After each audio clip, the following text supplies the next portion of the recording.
یفقهوا قولی صلاۃ و سلام علیک یا رسول اللہ وعلی آلک و صحابک یا حبیب اللہ صلاۃ و سلام علیک یا رحمت للعالمین وعلی آلک و صحابک یا سیدی یا شفیع المذنبین۔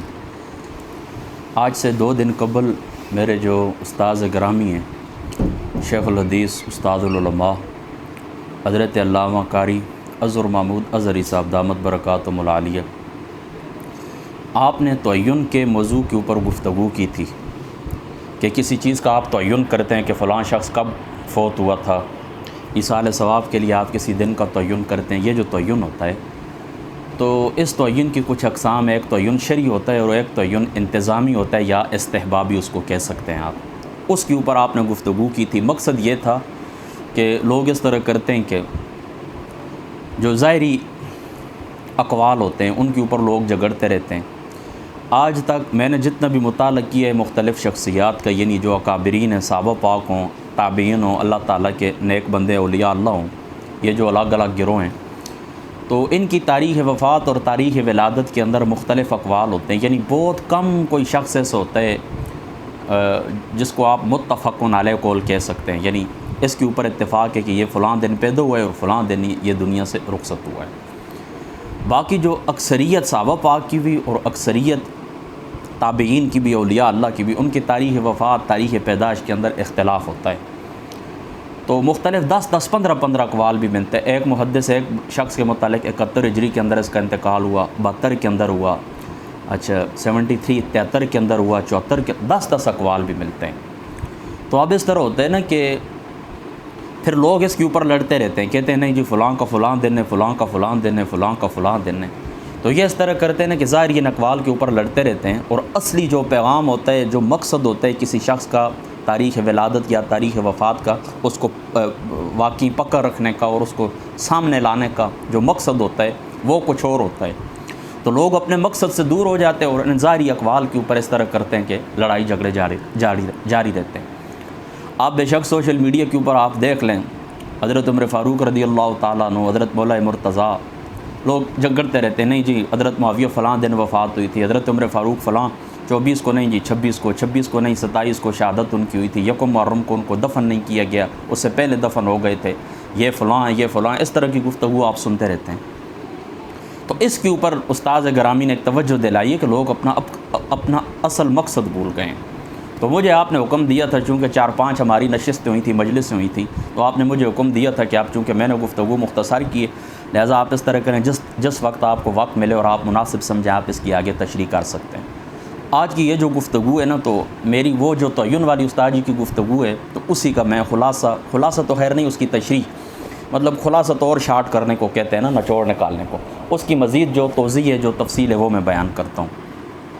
اس سے پہلے آپ یہ بھی یاد رکھ لیں کہ دیکھیں جو سمجھدار لوگ ہیں نا، وہ ان کے علم کے اندر ہے کہ اس وقت تاریخ لکھنے کا یا تاریخ وفات یاد رکھنے کا اتنا زیادہ رواج نہیں ہوتا تھا اس وقت۔ کیا ابھی دیکھیں میں آپ کو بتاتا ہوں، غالباً بھٹو صاحب کی حکومت قائم ہوئی تھی، میں نے جتنا تاریخ کا مطالعہ کیا ہے، تو یہ ہمارے جو ID کارڈ ہوتے ہیں نا، تو ان کا اجرا ہوا تھا 1972 کے اندر یا 1973 کے اندر۔ یہ بھٹو صاحب نے شناختی کارڈ کا یہ اجرا کیا تھا۔ اس سے پہلے شناختی کارڈ بھی نہیں ہوتے تھے، پاسپورٹ بھی نہیں ہوتا تھا۔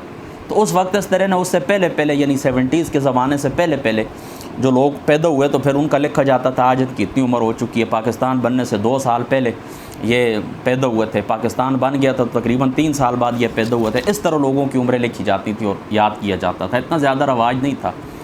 پھر ہمارا جو دور تھا، میں 1990 کے اندر پیدا ہوں، تو پھر مطلب اتنا ہوتا تھا کہ چلو اب ظاہری سی بات ہے کہ وہ یونین کونسل جو ہوتی ہے اس کے اندر ریکارڈ ہوتے تو پھر وہ کریکٹ دن یاد رکھا جاتا تھا۔ اب دیکھیں دور اور ترقی کر گیا ہے، اب ہمارے جو بچے ہمارے پیدا ہوئے ان کا تاریخ پیدائش، چاند کی تاریخ بھی ہم یاد رکھتے ہیں، اسی طریقے سے ان کی سالگرہ کا دن یاد ہوتا ہے۔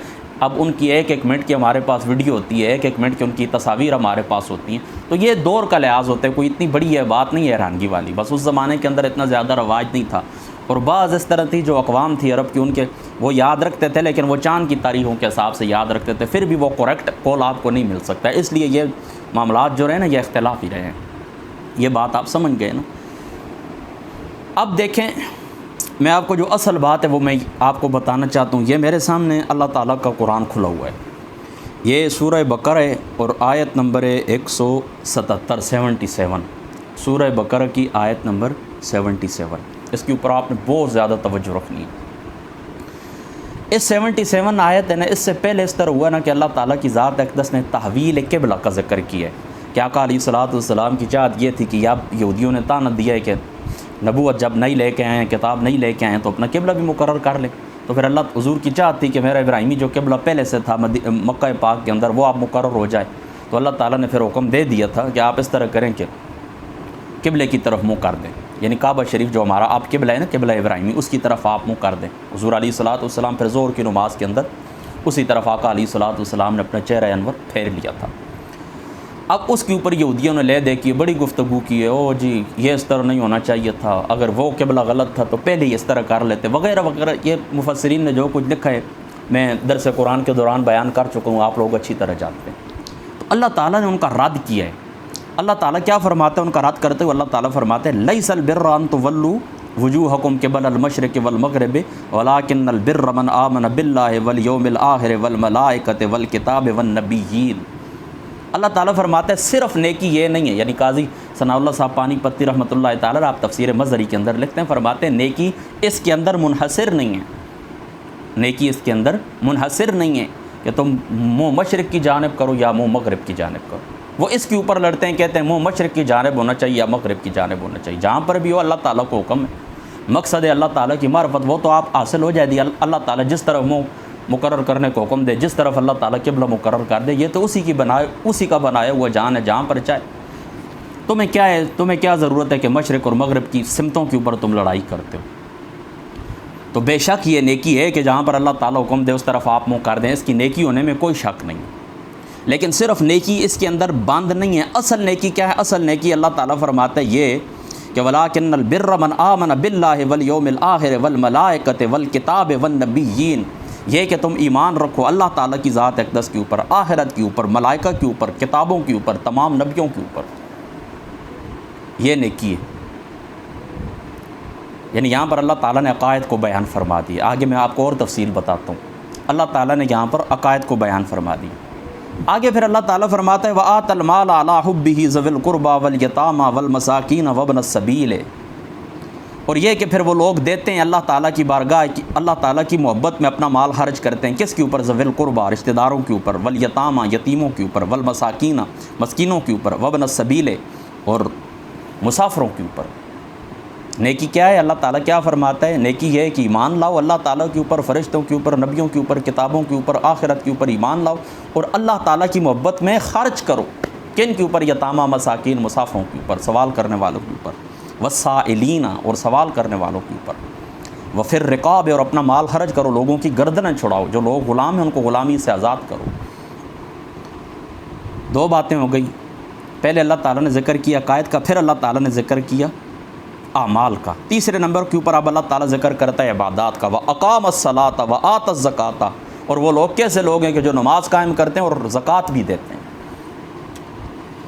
یہاں پر اللہ تعالیٰ نے عبادات کا ذکر کیا، وَالْمُوفُونَ بِعَهْدِهِمْ إِذَا عَاهَدُوا، اور جب وعدہ کرو لوگوں سے تو اپنا وعدہ بھی پورا کرو، وَالصَّابِرِينَ فِي الْبَأْسَاءِ وَالضَّرَّاءِ وَحِينَ الْبَأْسِ، اور اللہ تعالیٰ فرماتا ہے اور صبر کرنے والے وہ لوگ ہیں مصیبت کے اندر، سختی کے اندر اور جہاد کے وقت، والصابرین، صبر کرنے والے، فی البأساء، سختی کے وقت، مصیبت کے وقت، والضراء، اور سختی کے وقت، وحین البأس، اور جہاد کے وقت، اولئک الذین صدقوا واولئک هم المتقون، یہی لوگ اللہ تعالیٰ فرماتا ہے سچے ہیں، اور یہی لوگ اللہ تعالیٰ فرماتا ہے تقوی والے پرہیزگار ہیں۔ کچھ آپ کو سمجھ آئی اس بات کی؟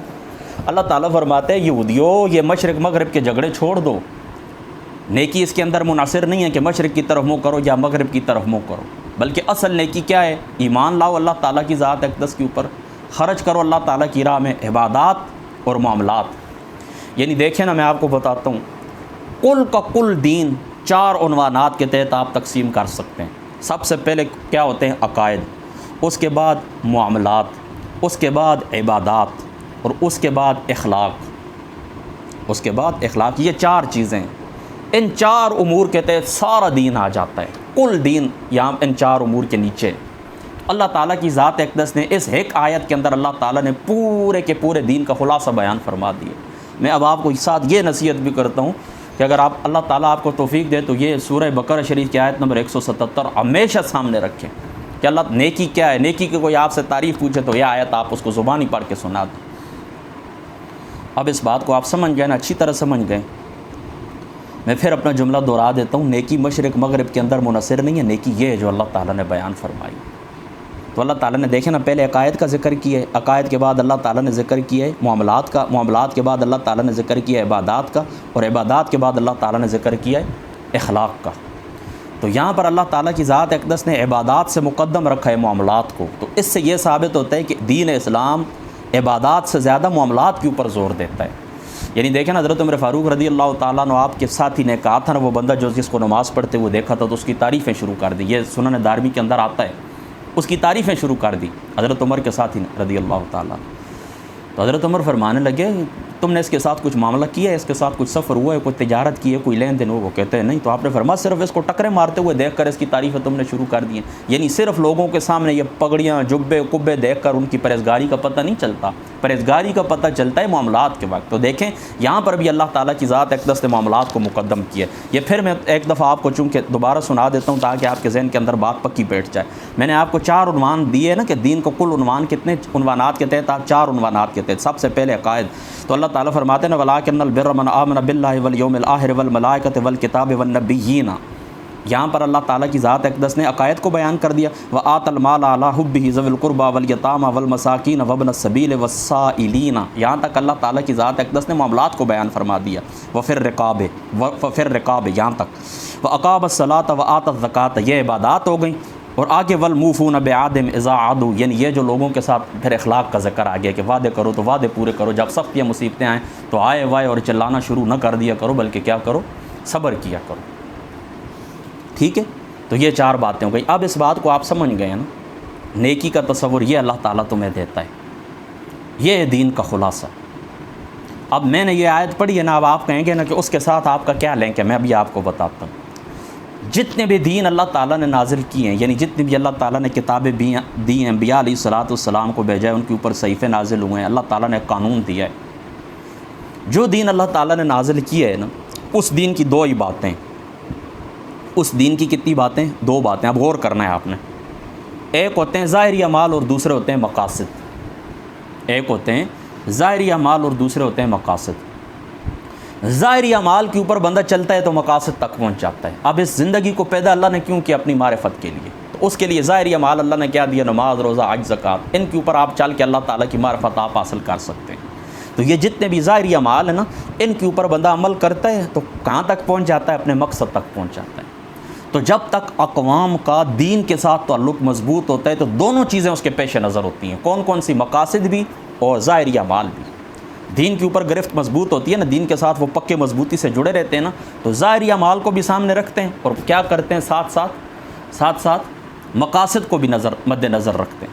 لیکن جب دین کے اوپر گرفت ڈھیلی ہو جاتی ہے اور دین کے ساتھ تعلق کمزور ہو جاتا ہے تو پھر کیا ہوتا ہے؟ جو مقاصد ہوتے ہیں وہ آنکھوں سے اوجھل ہو جاتے ہیں.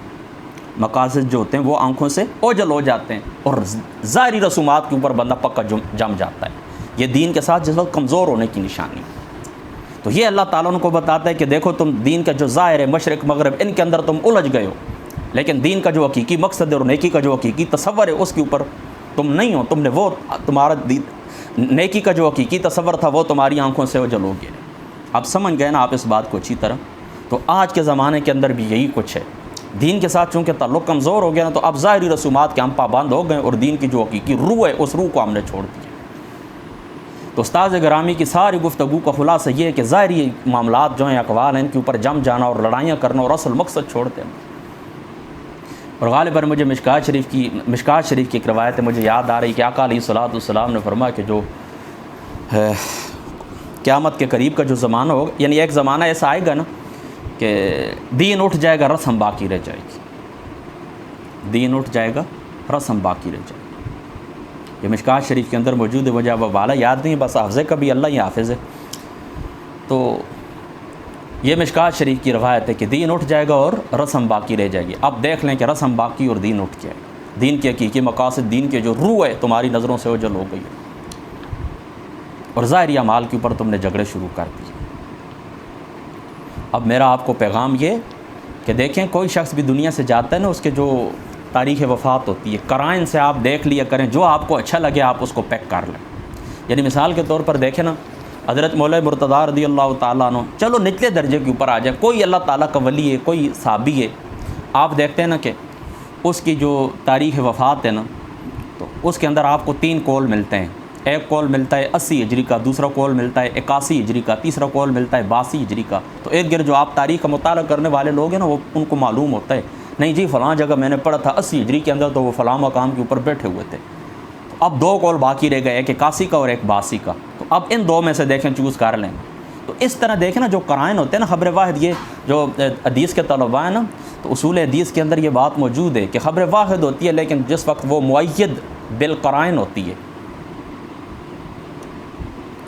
جس وقت وہ مؤید بالقرائن ہوتی ہے، اس کو قرائن کی تائید حاصل ہوتی ہے، تو وہ درجہ یقین کے اوپر، درجہ اتقان کے اوپر پہنچ جاتی ہے۔ یعنی ہوتی خبر واحد ہی ہے، لیکن دائیں بائیں آگے پیچھے سیاق و سباق، یعنی مختلف قرائن ہوتے ہیں نا، وہ اس کو تائید دیتے رہتے ہیں، تقویت دیتے رہتے ہیں۔ اس کی مثال بھی میں آپ کو سمجھاتا ہوں۔ دیکھیں نا، جس وقت قبلہ چینج ہوا تھا نا، تبدیل ہو گیا تھا آقا علیہ الصلوۃ والسلام نے ظہر کی نماز کے اندر، تو پھر ایک صحابی رسول تھے، وہ دوسرے مقام کے اوپر گئے نا، تو انہوں نے کہا کہ تم اس طرف دیکھ کر نماز پڑھ رہے ہو، غالباً عصر کا وقت تھا۔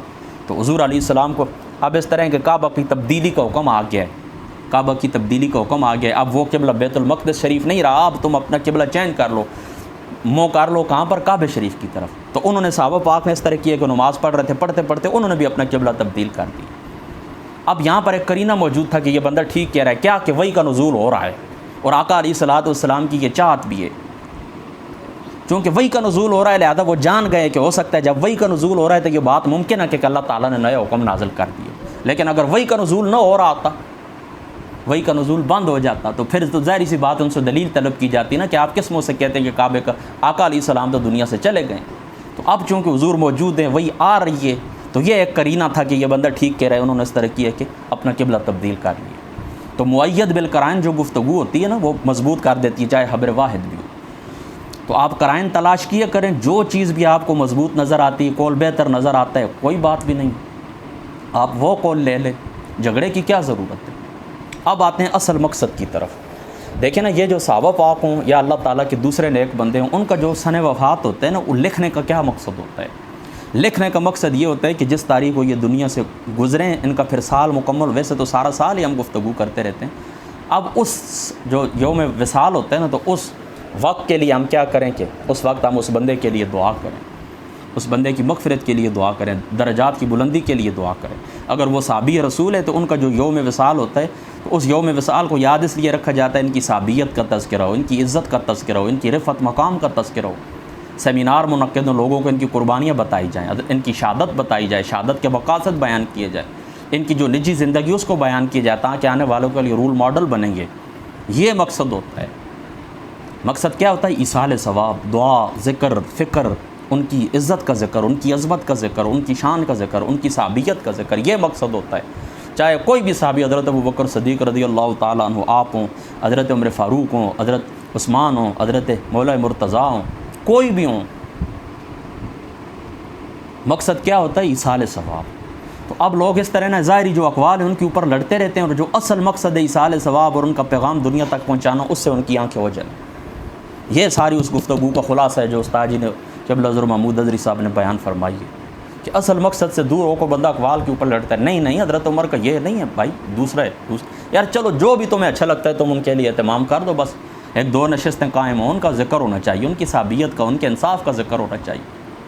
ہو کیسے انصاف پسند حکمران تھے، اور کتنا انصاف کرنے والے تھے کہ باری باری غلام اور آقا سوار ہو رہے ہیں ایک سواری کے اوپر، اور شام جس وقت پہنچتے لگے ہیں تو حضرت عمر کا نمبر، وہ نیچے اتر گئے، غلام اوپر چڑھا ہوا ہے اونٹ کے اوپر۔ یہ ان کا انصاف تھا۔ ایک 22 لاکھ مربع میل کے اوپر حکمرانی کرنے والا حضرت عمر فاروق رضی اللہ تعالیٰ عنہ، اینٹ کا تکیہ ہوتا تھا، وہ لگا کر ایک درخت کے نیچے آرام سے سو جاتے تھے، جن کی ہیبت سے روم کانپتا تھا، ایران کانپتا تھا، جن کی ہیبت سے 22 لاکھ مربع میل کے اوپر حکمرانی کرنے والے شیر، سادگی کا یہ عالم تھا۔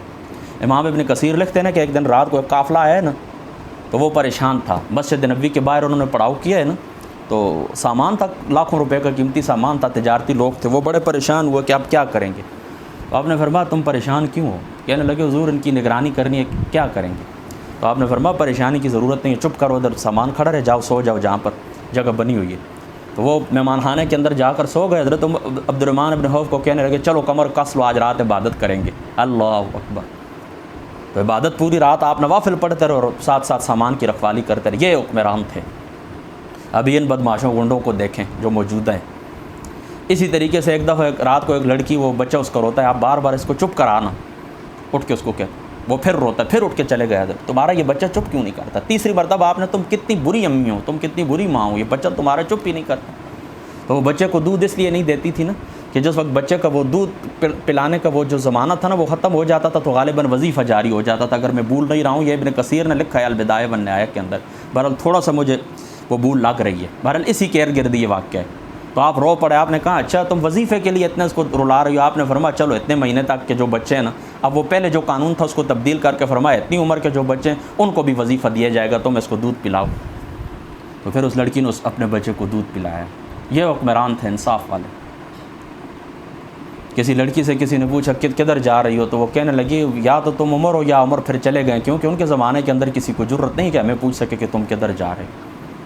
تو اتنی شان اور مرتبہ اللہ تعالیٰ نے جس جرنیل کو عطا فرمایا تھا حضرت عمر فاروق، یہ تو چلو میں نے مثال کے لیے کی ہے نا، اس قسم کی باتیں لوگوں تک پہنچائے۔ یہ مقصد ہوتا ہے کسی کی تاریخ وفات کو پکا کرنے کا اور کسی کی تاریخ وصال کو یاد رکھنے کا، یہ مقصد ہوتا ہے۔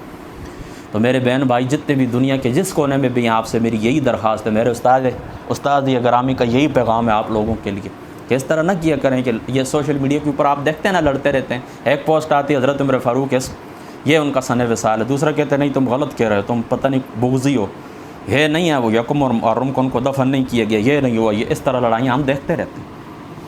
اور کل میری آپ سے یہی بات ہوئی تھی، میں آپ کو چونکہ اس بات کو میں ختم کرتا ہوں اب کہ بس حقیقی مقاصد جو دین کے ہیں نا ان کو مد نظر رکھیں، اور ایصال ثواب کسی کا ہو، کوئی اہل بیت میں سے، کوئی حضور کے اصحاب میں سے، اسی طریقے سے تابعین ہیں، اولیاء اللہ ہیں، آپ کے گھر والے ہیں، کوئی بھی جس کا بھی دن ہو اس دن خوب ان کے لیے قرآن پاک پڑھیں، ان کے ایصال ثواب کے لیے اہتمام کریں اور ان کا ذکر خیر دنیا تک پہنچائیں۔ یہ ہے اصل مقصد تاریخ وصال کو یاد رکھنے کو۔ میں امید کرتا ہوں